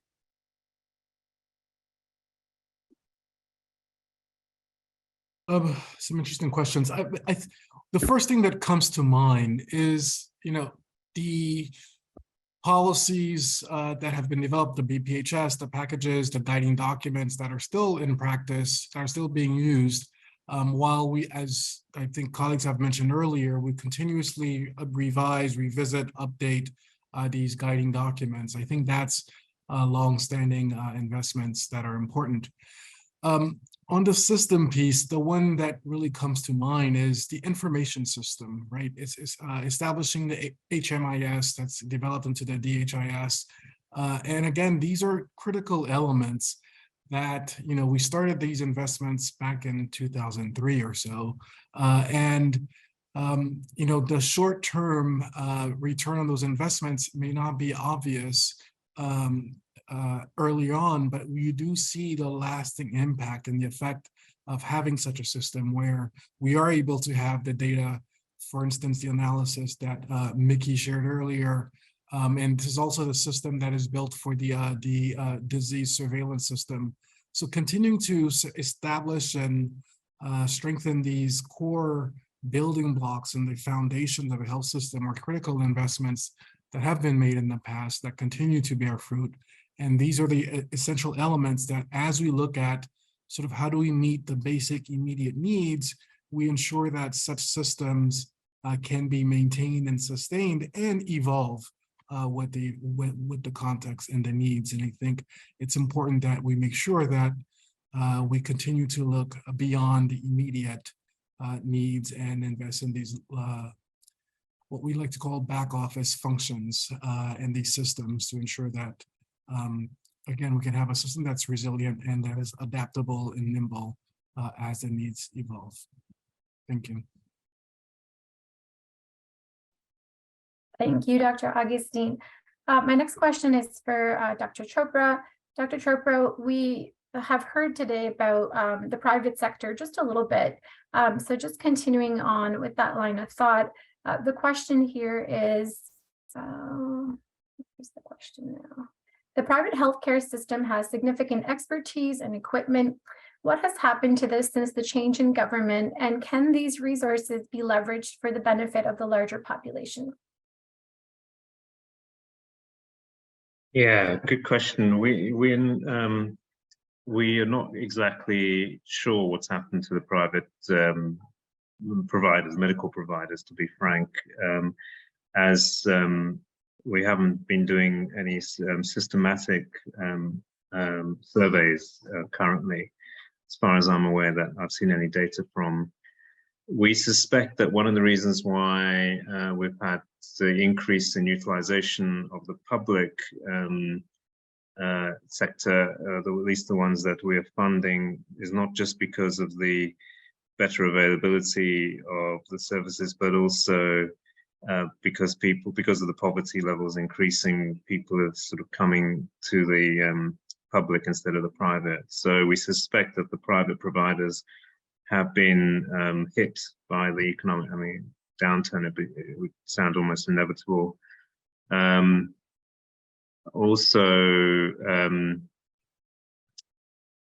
The brain drain and the, as some have mentioned, we suspect would have affected the private sector in particular in a bigger way. So in terms of leveraging, as I mentioned, we do think that this is an important part of the strategy for getting the economy back on its feet, as Dr. Al-Dardari has been stressing.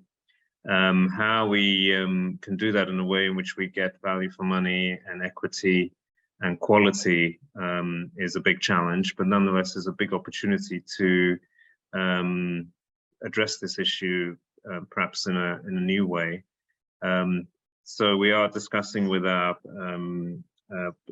IFC, our private sector development group, ways in which we can perhaps nurture and support some higher quality private providers, maybe starting with some of the support services that I mentioned earlier. But yes, we don't have a full line of sight in terms of what's happened to the private sector, particularly outside of Kabul. Thank you. Thank you, Dr. Chopra. My next question here is for Dr. Eldar-Dari. Dr. Eldar-Dari, you've talked quite a bit about the economic transformation of Afghanistan. Can you tell us about what do you see as the structural transformation of the Afghan economy, and how does gender fit into that proposal? Let me give you one angle, please, because there are many angles of transformation. One very important angle that we notice now, that the country is not connected. In many villages in Afghanistan, the majority of villages in Afghanistan, the market and the extent of social services available is, please excuse my language, is how far the donkey can go. Villages, I've traveled into villages where our armored vehicles broke down to get there, and therefore it's almost impossible for them to reach their products, to reach other markets, and for them to go and find social services like health and education somewhere else. Recently, in the earthquake-affected region in southeast of Afghanistan, we had to drive over a dry riverbed, which is now impossible to reach because it's already filled with water. And when we asked people, what would you like? They said, we would like to have a health clinic. And we asked, well, was it destroyed in the earthquake? The answer, no, we never had a health clinic. And so on and so forth. So the first transformative investment in Afghanistan is to connect the country together. We keep talking about value chains for agricultural products. And how do we have a value chain without a connectivity? And how do we have social services without a connectivity? So I think investment, and this can happen, and we are already working on that through these cash for work, local infrastructures that would connect the country together. If we don't do that, we remain talking in theory about value chains and about transformation. That's one. The second, let me stress the question of gender. First of all, yes, gender, the right of women to education and health and economic participation is a human right. It's an inalienable human right that we should fight for. But actually in Afghanistan, also the numbers tell us a very interesting story.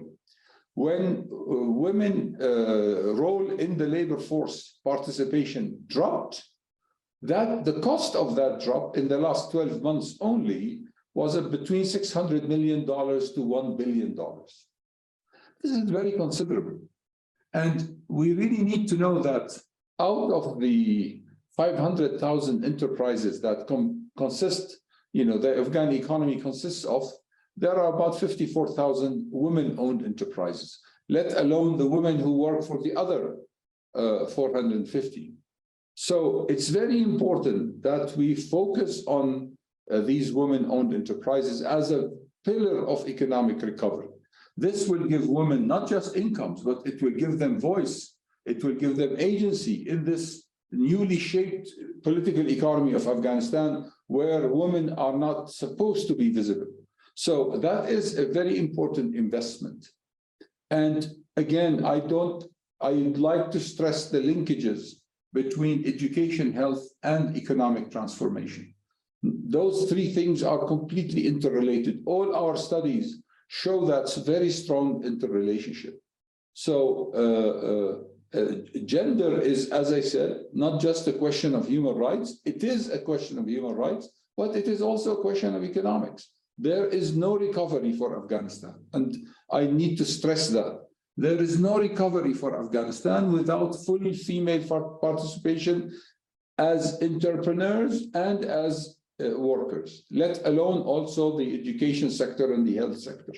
So we are at a very critical juncture. A colleague here said something about stabilizing the economy. Please allow me to disagree. We cannot afford to stabilize the economy. We have run down all the scenarios of stabilizing the economy. It will only lead at its current level, it will only lead to increased levels of poverty and unemployment. We need recovery, and a strong recovery. I must stress that we need a strong recovery. And a strong recovery will not only come from funding, it will come from improved total factor productivity. That is improved health and education of the labor force. So these things are so interrelated, and the participation of women is essential in a country that needs every source of production possible to take part in this new economic transformation. I am afraid, I have to say that I am afraid that at the moment, the political space surrounding our work does not permit going full force in that direction. So, but that's a continuous engagement, both with donors who are moving slowly but surely in that direction, but also with the de facto authorities, because we are in between, we are stuck in that space and place, and our eyes are on the people, and we need to serve the people through this transformation. I hope I answered your question. Back to you. Thank you, Elder Dari. Great response to that important set of questions.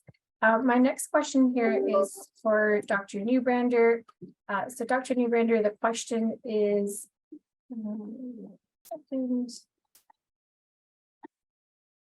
so this is with regards to data.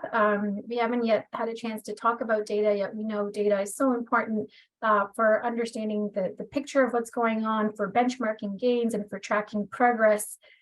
So in that vein, beyond the recent health service use the data that's what Mickey presented, can we foresee any surveys related to practice of healthcare providers, public and private, or any possibility for a robust mortality survey in the near future? Yes, the need for very discrete as well as I guess you'd say granularized data is important, in addition to the HMIS. That was pointed out by Randolph, and the HMIS. One of the good things is that it is continuing to operate as it was set up previously. So that's very helpful. There's the interest in, there's going to be an Afghan health survey, which was planned for starting actually this fall, but that's been delayed till next spring because of some challenges as far as, and that's being done in consultation with the Afghan government, with the National Statistical Office, and with various UN agencies, especially UNICEF. And so that'll be a very important one. So that would be happening in the near future. And I think there'd be results from that probably by mid-year next year. So that would be some of the most recent, I guess you would say, survey data. That would be the one particular to health that would be coming and will happen very soon.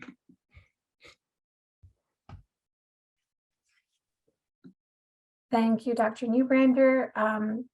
This will be our last question, and I'm going to pose it to Dr. Majroh. Dr. Majroh, it's a two-part question and not entirely related to one another, but we look forward to your responses on this. So the first part of the question is, the local government structures in Afghanistan can be quite sturdy. In your opinion, is there a way that a successful financing model could be channeled through the local government? And then the second part of the question is maybe related to that a little bit. How can the trust deficit between development partners and the current regime be reconsidered? Thank you, Nadia and colleague, which was supposed to raise the questions. Good or bad, the local institutions, government, the Ministry of Finance, is the ultimate channel through which the contributions should go. The more we delay, the further we extend the phase of recovery and stabilization. I reiterate my recommendation that the international community have to find common ground based on way in which the Afghan people minimum demands are at least met, and provides an opportunity for the international partners to work with local institutions.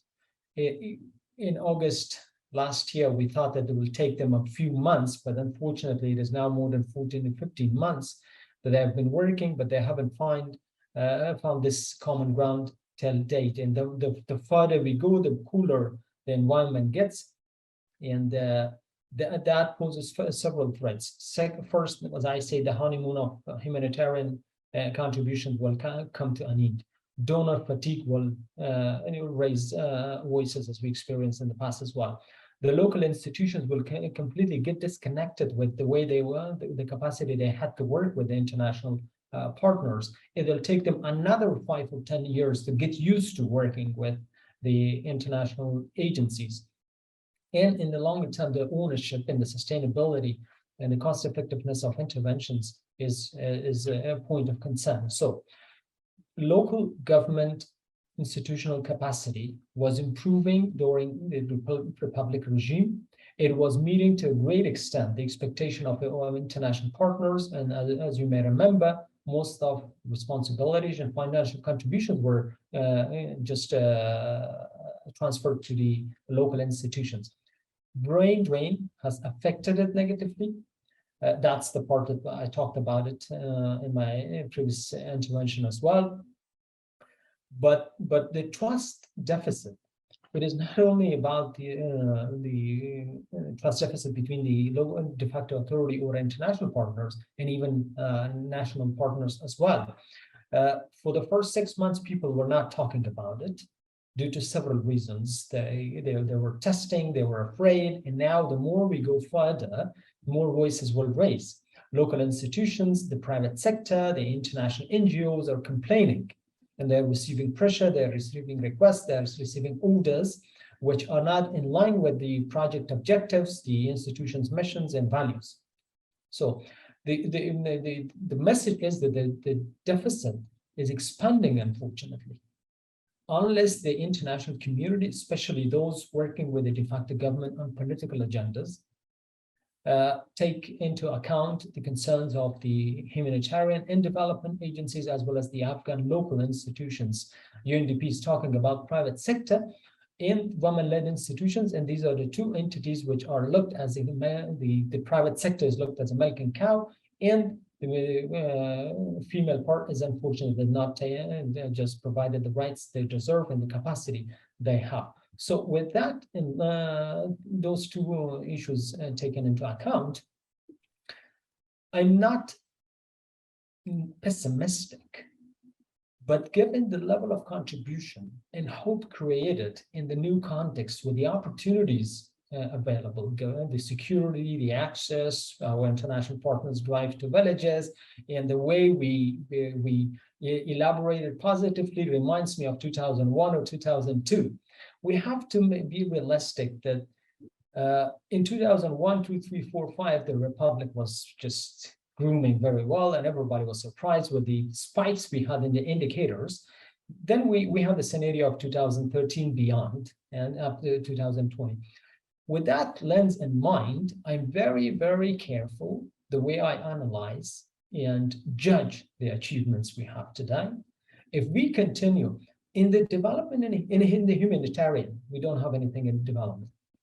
We're moving in a good manner, at least temporally, in short term, but politically we're not. And in the longer term, our humanitarian and development interventions will be playing a role in a political context, which is not wise, which is not moving in the right direction, which is not creating hope. So in such a context, I'm very concerned that if we cannot correct the political course, we will be wasting all the efforts in the programs and the interventions and the agendas we set today. So the few last words that I want to share, when it comes to health sector, unfortunately, even we are talking about humanitarian phase, the health sector is depleted from its emergency and resiliency capacity. If something happens like the security situation in year 2020 or COVID pandemic, these deficits will be exposed.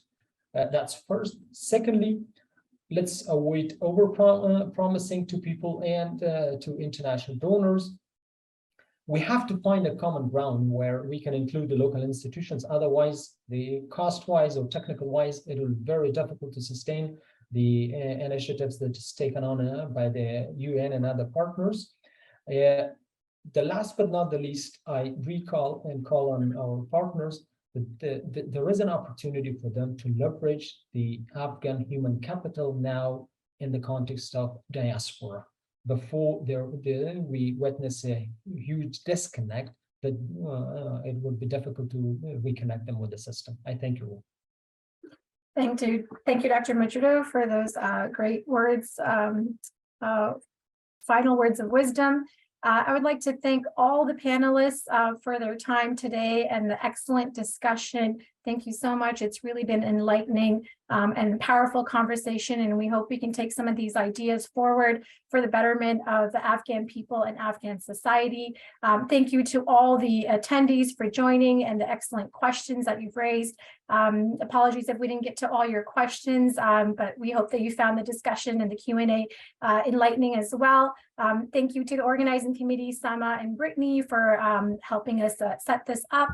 Mission Afghanistan 2030 and the rest of Johns Hopkins community for organizing and sponsoring the event.